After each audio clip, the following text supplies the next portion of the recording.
I just want to say that I've been at the church, we're not too far from here at Mount Sinai. I've been here 12 years, and we really had a partnership with Andy Robinson for 12 years. We've always been under the radar. But it started out with the fact that we identified that there were kids who were coming to school simply didn't have any underwear. They were hungry. They needed mentors. They needed tutors. And that partnership has just, continued to go. We now have a thrift store. So what we do when it comes to the coats and it comes to the things that they need, we just say, give us a list of what you need. We'll go to the store we have and we just give them what they need. Now, some kind of way, last year, I let them convince me to be the chair for that sack. How to put that out. But that was, because I have a teaching experience, I'm still certified to teach school. So I got involved with the SAC committee, which was very important because then you could see things from a different perspective. And see how they were evaluating the kids, how they were trying to move the kids from one point to the other. So it's become a very significant partnership in the fact that we donate money sometimes, we donate food sometimes, we donate clothing sometimes, and then we convince others to go there and try and mentor, or others to go there and try and tutor.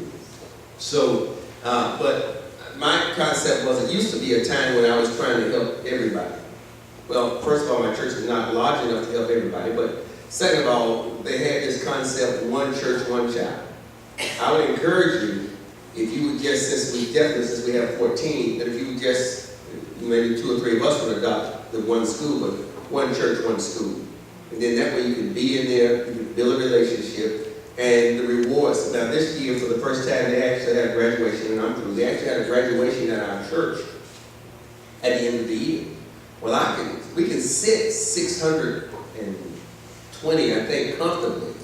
And we had somewhere in the neighborhood of 700 to 800 parents that was actually in the church for the graduation. It's the first time they ever had one. So, and I didn't try to evangelize them.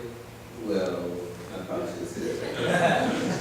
But the only one catch that I had, or one problem that I do have, is that we've got to figure out some way to get the principals to understand. It's all right to have a prayer before you have your graduation. It's all right to have a prayer after you have your graduation. They get kind of caught up in the church state thing.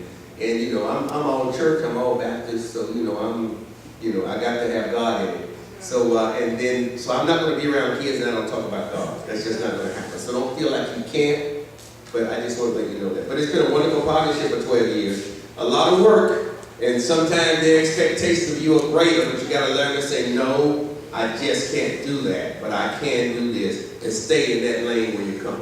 Bless you.